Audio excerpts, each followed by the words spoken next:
Salut la compagnie, c'est Jules Melon et aujourd'hui dans la procédé critique, c'est la fête. Je suis avec l'endimanché du ciné, comment vas-tu? Ça roule. Et oui, parce qu'on va vous parler d'une comédie française sortie en 2017, assez récemment donc, réalisée par le duo Olivier Nakache, Éric Toledano, Le sens de la fête.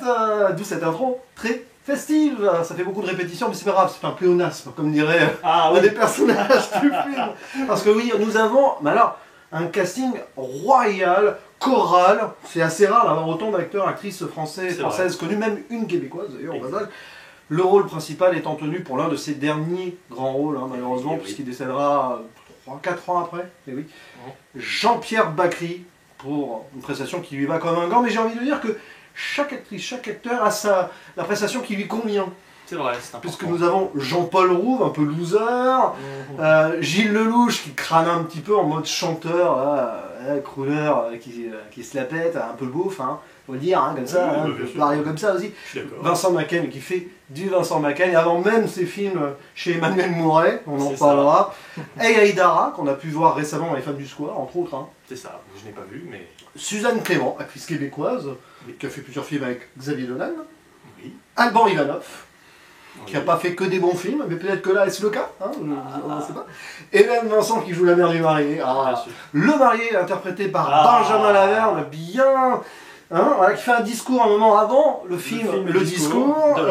Judith Chenla qui joue la mariée un peu soumise, malheureusement. Elle n'a pas trop son mot à dire, vu ce qu'il y a en face. Et alors, au tout début du film, apparition quand même de ton ami Sébastien Pauderoux. Il y a aussi Pauline Clément, et même Sam Carman, alias Émile, avec la Tour Eiffel en fond, et Sam Carman, Émile, le tueur, dans La Cité de la Peur, parce que c'est Émile le tueur. Voilà. Oui, bien sûr, bien sûr. Bref, et donc, c'est un film qui a beaucoup fonctionné à l'époque, 3 millions d'entrées, je crois, à peu près, qui a eu quelques nominations au César, et qui n'en a pas eu. Mais qui a quand même plu au public, grosso modo. Oui.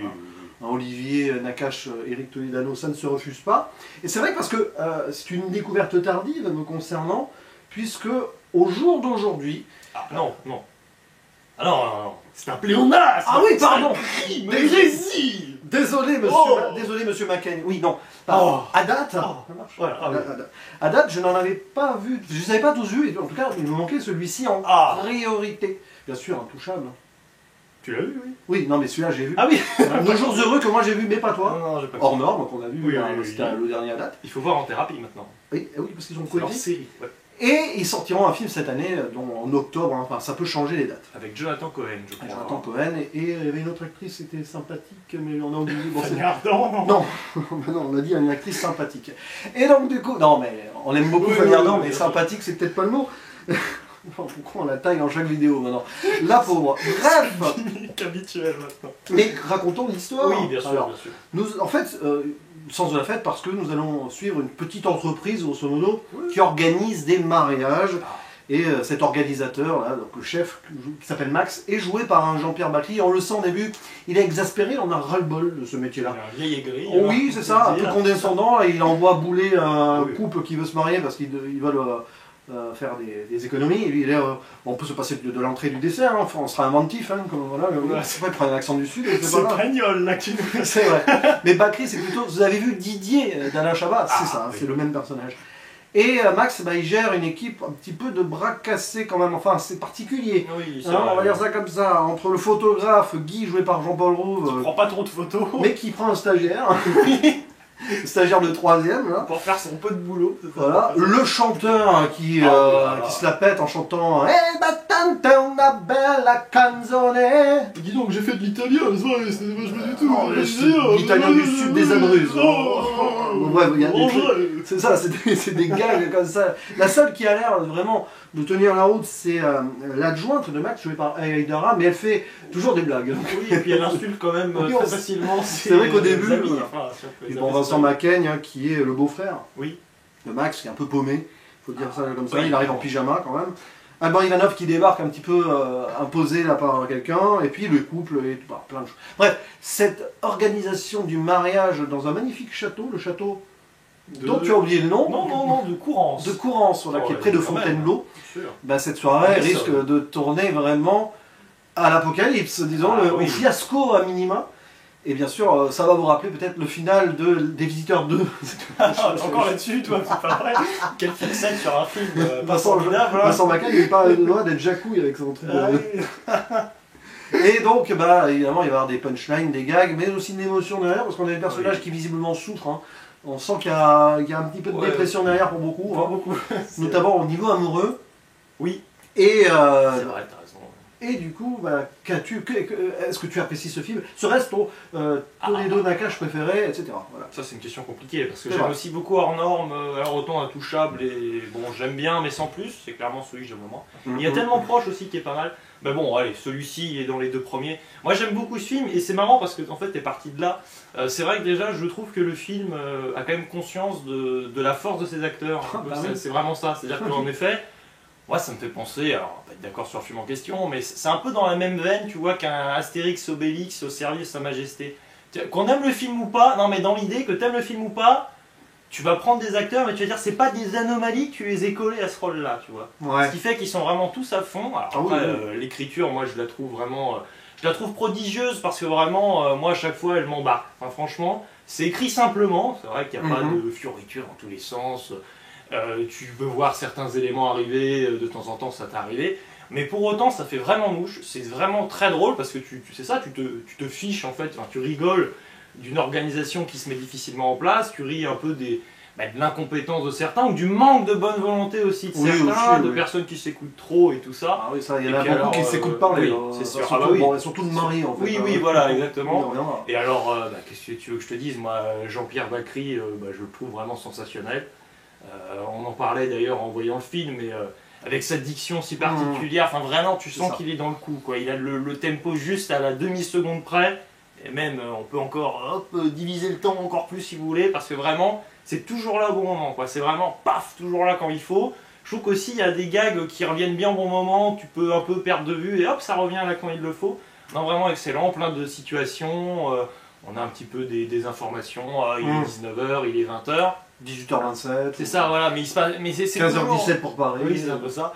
Et attention, 15h17 pour Paris, mais si tu prends la 15...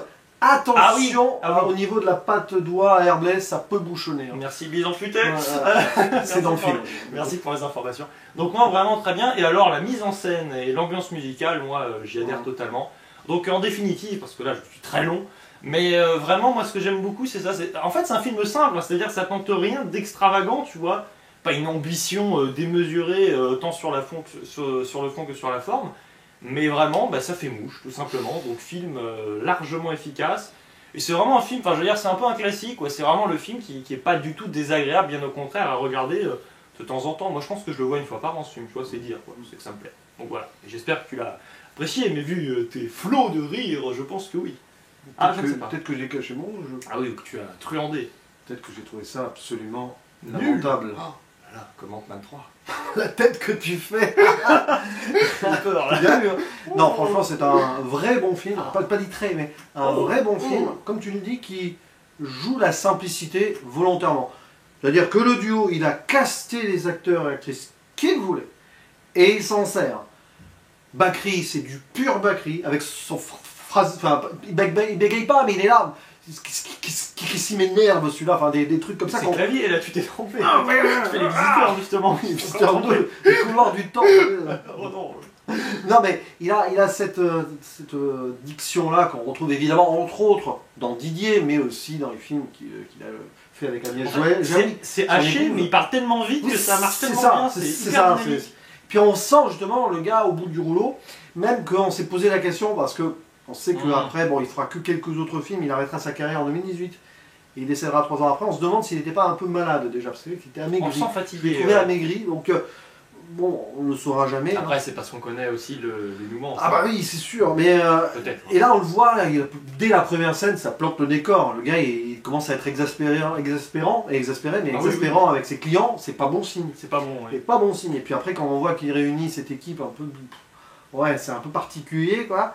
Mais ils ne sont pas des gens méchants. C'est ça. Juste, C'est ça, Tu pourrais dire, si tu prends une scène à chaque fois, ah, il est super antipathique, Ah, mais non, parce que tu prends les autres scènes. Voilà. Bon, t'as Gilles Lelouch, bon, Jean-Paul Rouve, mais c'est exactement ça. Il y a quelques semaines, je t'avais fait découvrir Podium. Tout à fait. Bah, c'est ça, là, il bouge tout le temps, il est en mode un peu lunaire. C'est Paul Raoul, là. Ah, bah, c'est Jean-Paul Rouve. Gilles Lelouch, un peu en lourdeau, là, voilà, qui se la pète, là, James Lightband.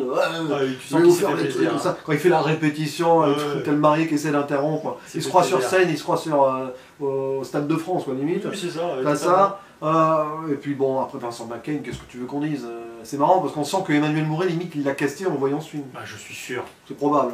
Après, il y a toujours ce rôle-là aussi, McCain, c'est un peu l'ours, l'ourson, là, un peu gentil, mais bien pénible parce qu'il s'attarde sur un détail en particulier. Ah bah lui, voilà, dès qu'il y a un digression français, voilà, on va chez le coiffeur. Non, tu vas au coiffeur, tu vas pas dans la maison du coiffeur. Bon, il dit pas ça, mais ça sera un exemple. C'est vraiment ça. Le fameux au jour d'aujourd'hui, évidemment. C'est ça, le fameux, bien sûr. Ou il y en aurait un qui aurait dit oui, je monte en haut, chercher un truc. Non, je peux pas vous laisser dire ça. Ouais, c'est ça. Évidemment, ça donne lieu à quelques quiproquos, hein, classiques, justement, parce que lui, il parle d'autre chose. Et, voilà. On peut se considérer comme une famille, hein, non? Non, je ne dirais pas ça. Oui. C'est un peu ça. Et tu sens que les autres l'écoutent pas trop, quand même. Non, mais à un moment, les sons. Après, c'est drôle. Aïdara et Suzanne Clément, c'est pas forcément des rôles. C'est pas des actrices qui sont forcément faites pour ce rôle-là, mais elles ont été bien cassées quand même. Pour les actrices, c'est vrai. Elles ont été bien cassées quand même. Pour les acteurs, c'est plus naturel, tu vois. Si, il y a une actrice, Hélène Vincent, ça y va très bien. Ouais, exactement. Hélène Vincent, ça y va très bien. Alors, c'est pas l'origine du monde, là, mais. Rappelle-toi. Rappelle-toi l'origine du monde. Laurent Lafitte qui arrive. Salut les gars. Aïe. Non, mais. Et puis, bah oui, puis alors Benjamin Laverne, alors, qui est utilisé dans son rôle aussi. Il a dû faire du cirque au début, dans sa carrière, parce que là, à un moment, il fait des acrobaties un petit peu, on en dit pas plus, mais la danse du cygne presque. Après le discours où il jonglait et qu'il faisait des roulades. Enfin, c'est ça, puis alors là, son discours aussi avec son gros cahier. Oh, je vais pas faire long. Mais tu vois, c'est ça qui est amusant, parce que quand tu vois le film, là, le discours de Laurent Tirard, pareil. Et il fait une fixette sur le discours qu'il a pas envie de prononcer, il se sent pas à l'aise, et que tu as vu quelques années avant. Le sens de la fête, où là il fonce avec son discours et qu'on lui fait même la remarque que vu l'épaisseur de son discours, c'est peut-être même ses mémoires qu'il va nous raconter. C'est quand même. Ah, il est pénible ce personnage. Ah oui, oui, puis alors mais là c'est moussé tout le temps. Là, c'est l'égocentrisme, mais c'est puissance. C'est marrant parce que c'est drôle. Notre duo de réalisateurs joue là-dessus quand il le confronte au personnage de Gilles Lelouch. Parce que lui aussi, il a son ego là et tout, et on sent il va y avoir du répondant. Ça envoie des pommes pourries vite fait là comme ça. T'as pas de personnages, tu vois, faibles entre guillemets, c'est tous des personnages forts, caractériels, enfin qui ont leur caractère. T'as des personnages secondaires, t'as quand même William Neckbill aussi, qui était pas hyper connu à l'époque, mais qui avait débuté avec Kev Adams, je crois, dans une série. D'accord, je sais pas. Qui jouera après dans le film là, avec les médecins, j'ai oublié le titre, mais première année. Avec Vincent Lacoste. Tu l'as pas vu? Je n'ai pas vu. Mais son sosie officiel. Donc c'est exactement ça. Voilà. Et Kevin Azaïs aussi, c'est des personnages, des acteurs qu'on a déjà vus ailleurs. Oui. Mais tout fonctionne. Et alors, il y a aussi.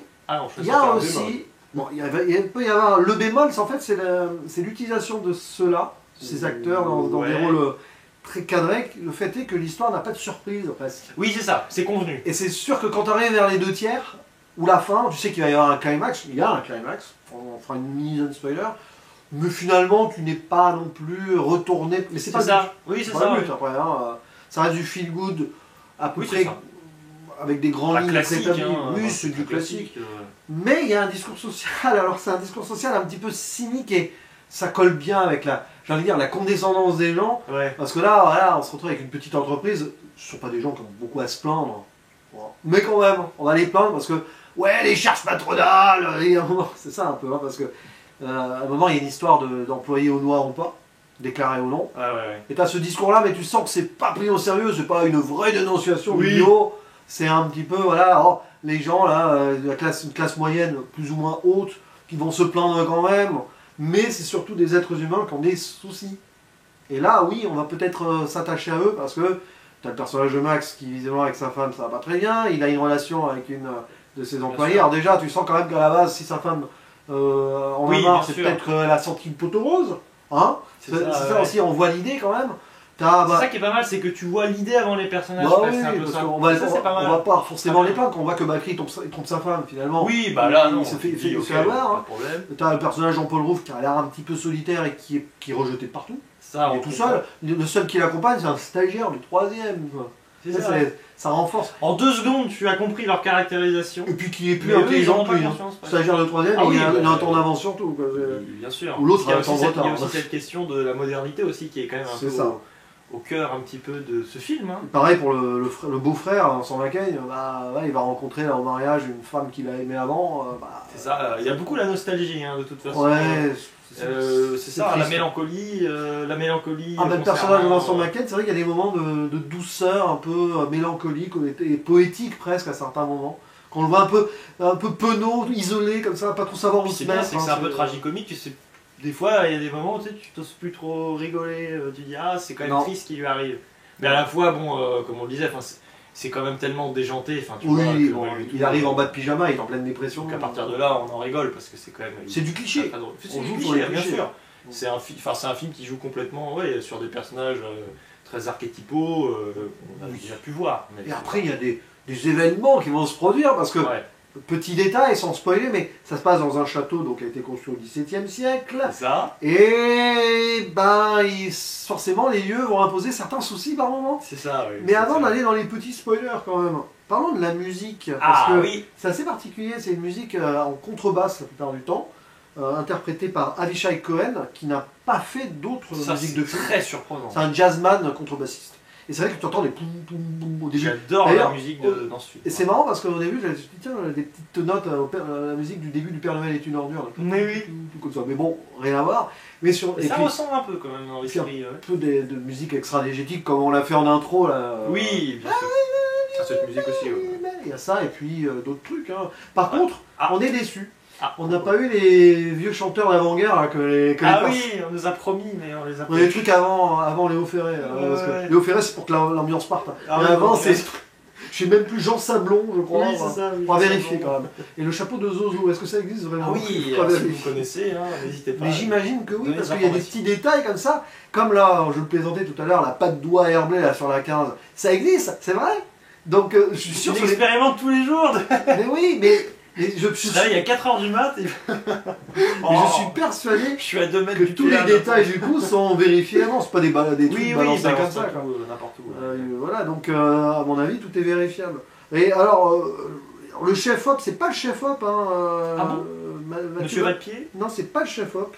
Le chef-op, c'est David Chisaillé. Je pense que c'est l'assistant en réal ou quelque chose comme ça. Monsieur Valpier qui a fait Tirailleurs. Oui, réalisateur Tirailleurs et réalisateur en thérapie justement. Ils se connaissent tous, c'est un microcosme. Je le vois pas dans la fiche technique là, alors que pourtant il apparaît à la fin.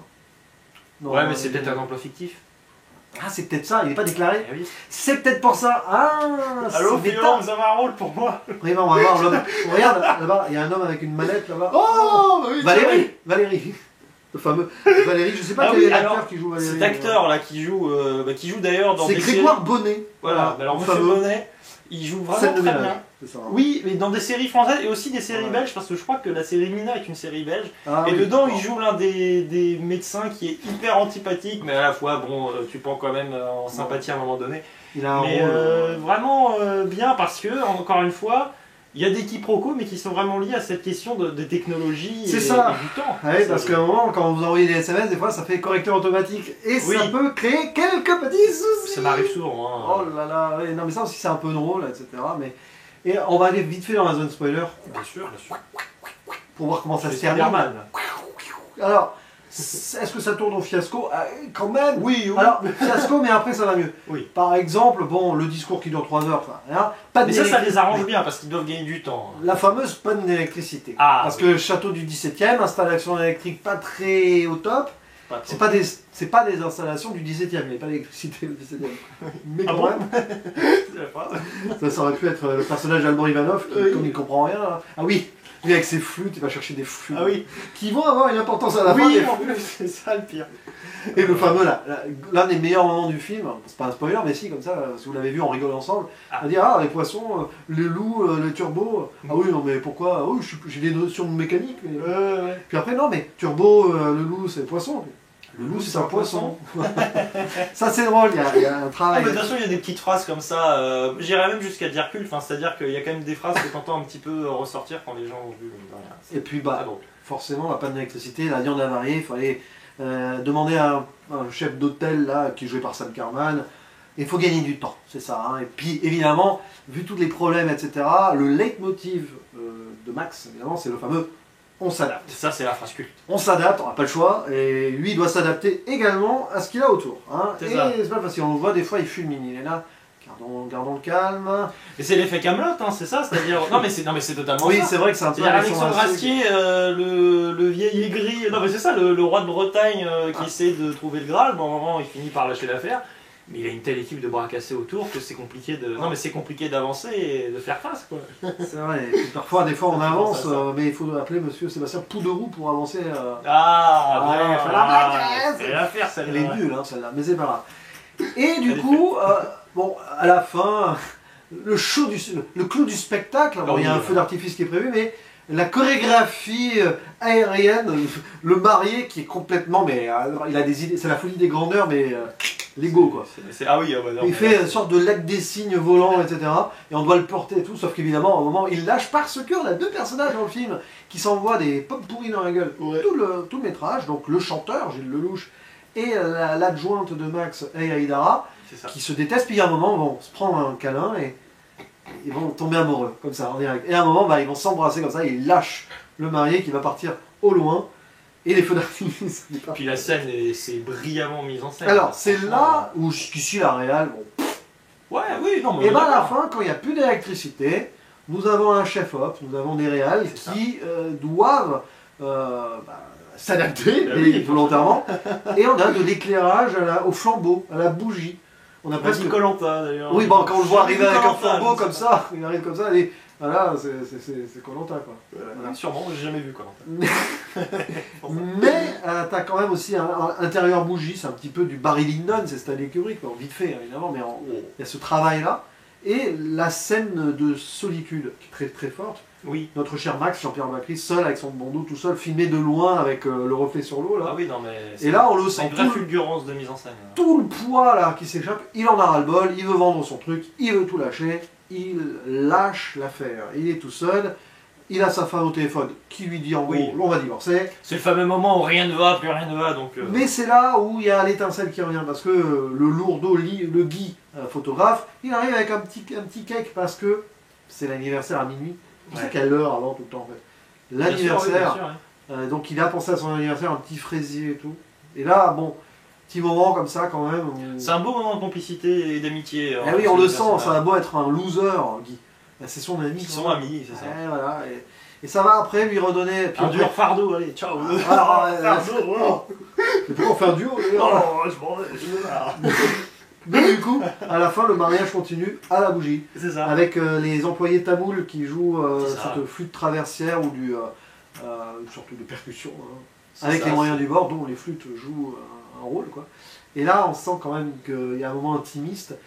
Et ils se sont adaptés. Bah, de toute simplicité finalement, Ils se sont parce que là on adaptés, était dans c'est un ça. apparat, un mariage. Oh, bah ouais. Ah vas-y, mon discours qui va durer 3 plombs. Et finalement, c'est le meilleur mais- mariage. La mariée, enfin la parole. Et Oui, c'est elle qui remercie et qui est contente de cette fin.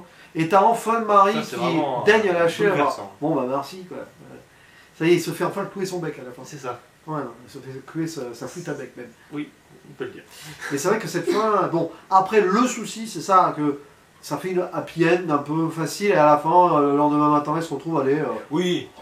Ça, à la rigueur, ils auraient pu Mais enlever. il lâche la main, il lâche l'affaire, c'est-à-dire, il continue, Oui, mais il va plus être le patron maintenant. ils auraient pu enlever la dernière scène, ça aurait pu Ouais. s'arrêter au mariage la nuit. Oui, Qu'est-ce que t'en voilà. penses, non Je sais pas, une scène en mode, bon, bah maintenant, qu'est-ce qu'on va faire?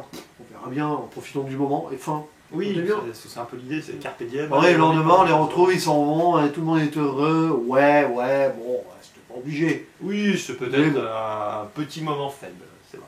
Je suis d'accord. Pour fermer la D'accord. soirée, Ah oui, oh, oui, oula. Alors, fermer, C'est le gâteau là, de ça, Jean-Pierre Bacry, c'est le là, fraisier, du pauvre Max. là. c'est la langue, c'est la viande avariée peut-être Ah, aussi, oui. qui exhale comme le cloug. Et du coup, comment conclure? Bah, je te laisse la première partie de la conclusion du coup. D'accord, très bien. Alors, je commence les phrases et tu les finis, c'est ça, moitié-moitié? Non, peut-être pas y arriver. Mais attention, Alors, dans un français correct, hein, parce que l'Académie française ne tolérerait pas certaines choses. Oui. Je préfère Alors, être à précis. partir de dorénavant, je vais me lancer. Non, mais c'est un pléonasme là. Enfin, dorénavant, non, c'est plutôt même une antithèse parce que. Voilà. D'accord. Bon. Mais bon, tu pourrais dire, moi personnellement, par exemple, non, tu pourrais pas. Voilà. Mais vas-y, exprime-toi, je t'écoute. Et je ne te juge pas sur ta langue française. Alors, d'accord. Donc, que dire? Oui, bah, ça m'a beaucoup plu, hein, ce film. Je l'ai déjà vu, là, c'était bien la cinquième fois, peut-être, je ne sais pas. J'aurais bien aimé le voir au cinéma, justement, pour la dernière partie, qui, pour moi, bah, Ah oui. sur la forme, est vraiment très, Éclairage. très agréable. Oui, non, mais c'est vrai, très bien éclairé, belle luminosité. Mais c'est avant tout un film très drôle, et qui tient, d'ailleurs, sur la durée, s'il faut le signaler, un film d'1h50. Oui. Pour une comédie, Oui. c'est quand même... Ah oui. un petit peu casse-figure, on aurait tendance à dire que pour être dans les clous c'est 1h20, 1h30, tu vois. Ouais. Et là, mais à la fois, bon, ça joue un peu sur le social, mais avec cynisme, comme on l'a expliqué, et puis...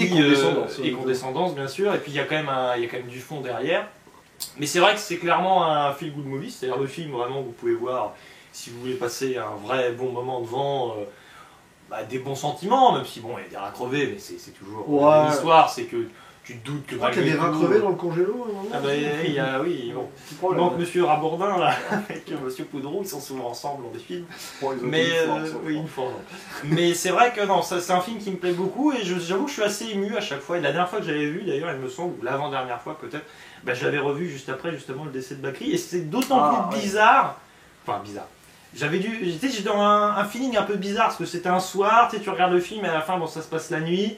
Et puis bon, bah, ça parle un peu de ça, passer le flambeau et puis tout ça, et c'était une atmosphère assez particulière. Donc franchement, si vous aimez en plus Jean-Pierre Bacri, et que vous cherchez des films à voir, à découvrir ou à revoir, en vous disant « Ah, c'était quand même un sacré acteur bah, », celui-ci, je pense qu'il est très bien pour ça. Et puis, bah, encore une fois, bravo et merci au duo de réalisateurs Toledano-Nakache.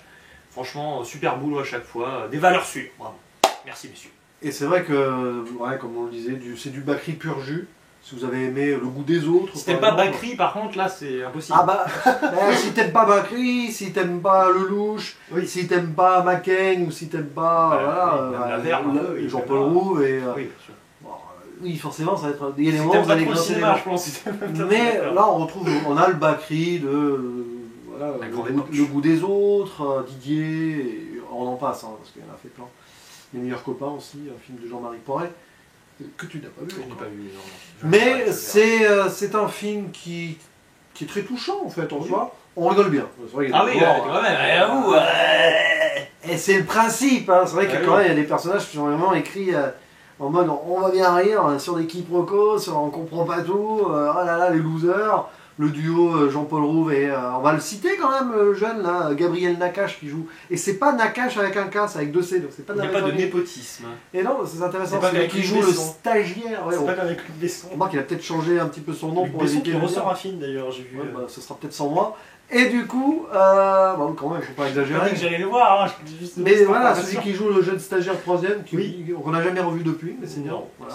Enfin, c'est bien, non, il est bien là. Si t'as besoin de personne au lycée pour l'imprimante, pour amener des papiers, bon, un stagiaire, s'il vous plaît. Ou pour garder la grille, on sait jamais. Mais... Si tes élèves s'échappent le jour du DST.